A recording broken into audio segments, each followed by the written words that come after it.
Anak-anak, hari ini kita belajar di tema 3 mengenai sistem pencernaan manusia.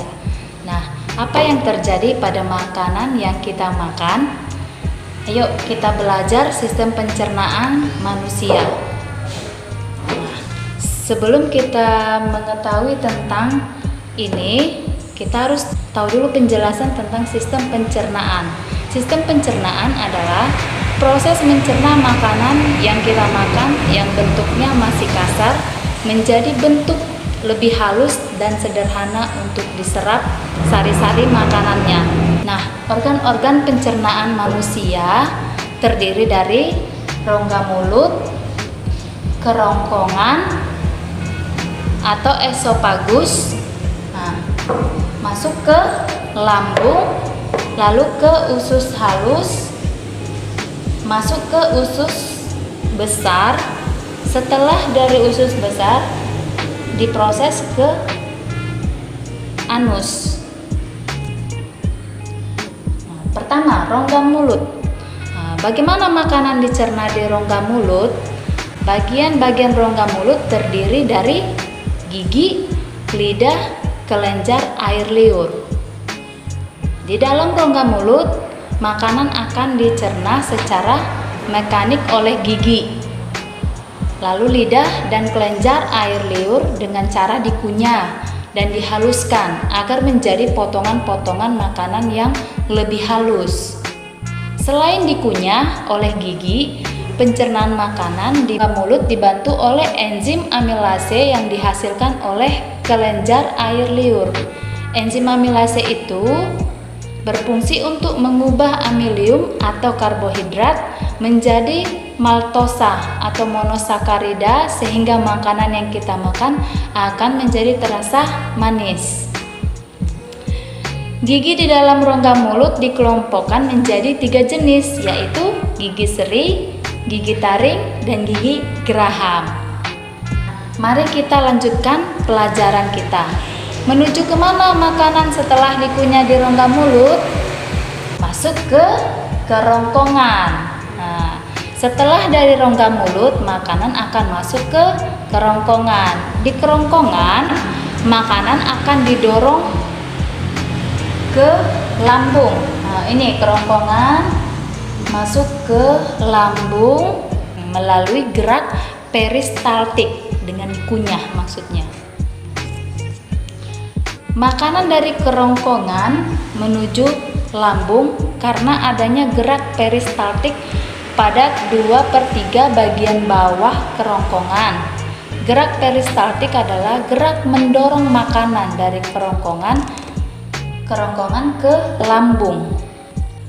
Pada lambung, makanan dicerna secara mekanik dan kimiawi. Pencernaan makanan secara mekanik dilakukan oleh otot-otot lambung yang berkontraksi, melakukan gerakan meremas, menggiling makanan hingga menjadi bentuk yang lunak seperti bubur makanan yang kita makan pada saat kita lagi kurang enak badan. Nah, pencernaan secara kimiawi pada lambung dibantu oleh enzim-enzim pencernaan yang dihasilkan oleh lambung atau getah lambung. Getah lambung terdiri dari asam klorida atau HCl berfungsi membunuh bibit-bibit penyakit yang masuk bersama makanan. Berarti diproses dulu dia sebelum masuk makanan tersebut. Lalu ke enzim pepsi berfungsi mengubah protein menjadi pepton. Ketiga, enzim renin berfungsi menggumpalkan protein susu menjadi kasein dengan bantuan kalsium. Nah, mana usus halus tadi? Nah, ini dia usus halusnya. Makanan dari lambung yang telah berbentuk bubur makanan kemudian masuk ke usus halus untuk dicerna kembali dan diserap sari-sari makanannya. Usus halus terdiri dari usus 12 jari yang namanya duodenum. Panjangnya sekitar 1/3 meter. Di dalam usus 12 jari terjadi pencernaan makanan dengan bantuan getah pankreas. Getah pankreas dihasilkan oleh kelenjar pankreas. Getah pankreas mengandung enzim-enzim pencernaan seperti enzim amilase yang berfungsi mengubah amilium menjadi maltosa atau monosakarida. Kedua, enzim tripsin mengubah pepton menjadi asam amino. 3, enzim lipase mengubah lemak menjadi asam lemak. Nah, selain dibantu oleh getah pankreas yang menghasilkan enzim-enzim pencernaan, proses pencernaan makanan di usus halus juga dibantu oleh getah empedu yang dihasilkan oleh hati. Fungsi getah empedu antara lain: 1. Mengemulsikan lemak agar mudah diserap oleh tubuh menjadi asam lemak. 2. Memberikan zat warna kecoklatan pada makanan yang sedang kita cerna. Yang kedua, usus kosong yang namanya jejunum. Nah, di dalam usus kosong kembali terjadi pencernaan makanan secara kimiawi dengan bantuan enzim-enzim pencernaan lainnya, yaitu 1.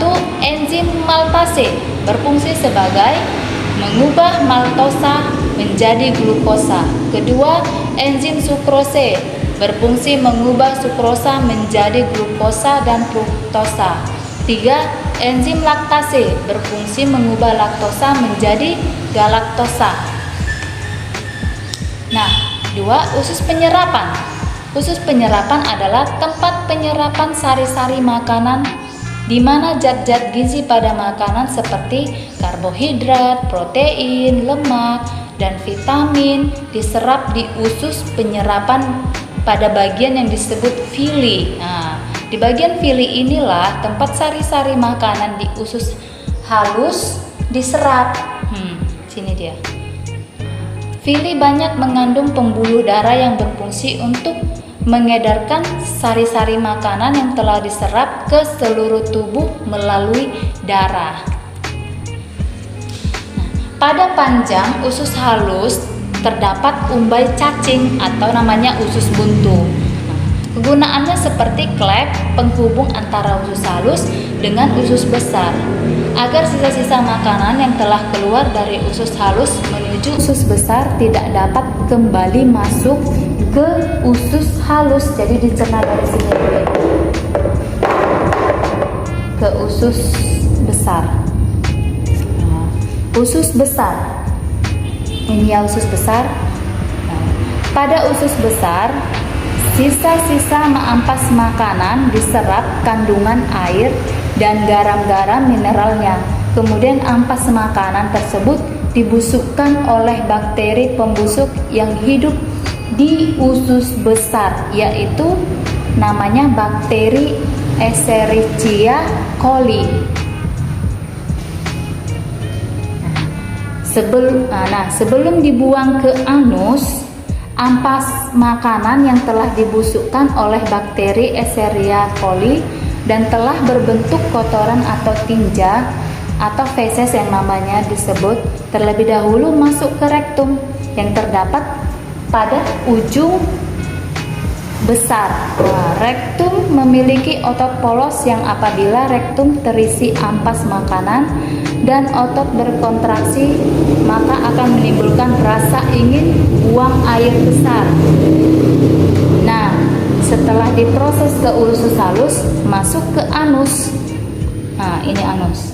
Anus adalah saluran pembuangan terakhir, tempat keluarnya feses atau tinja ampas makanan sisa proses pencernaan. Nah, sekian pembelajaran kita tentang sistem pencernaan manusia. Terima kasih.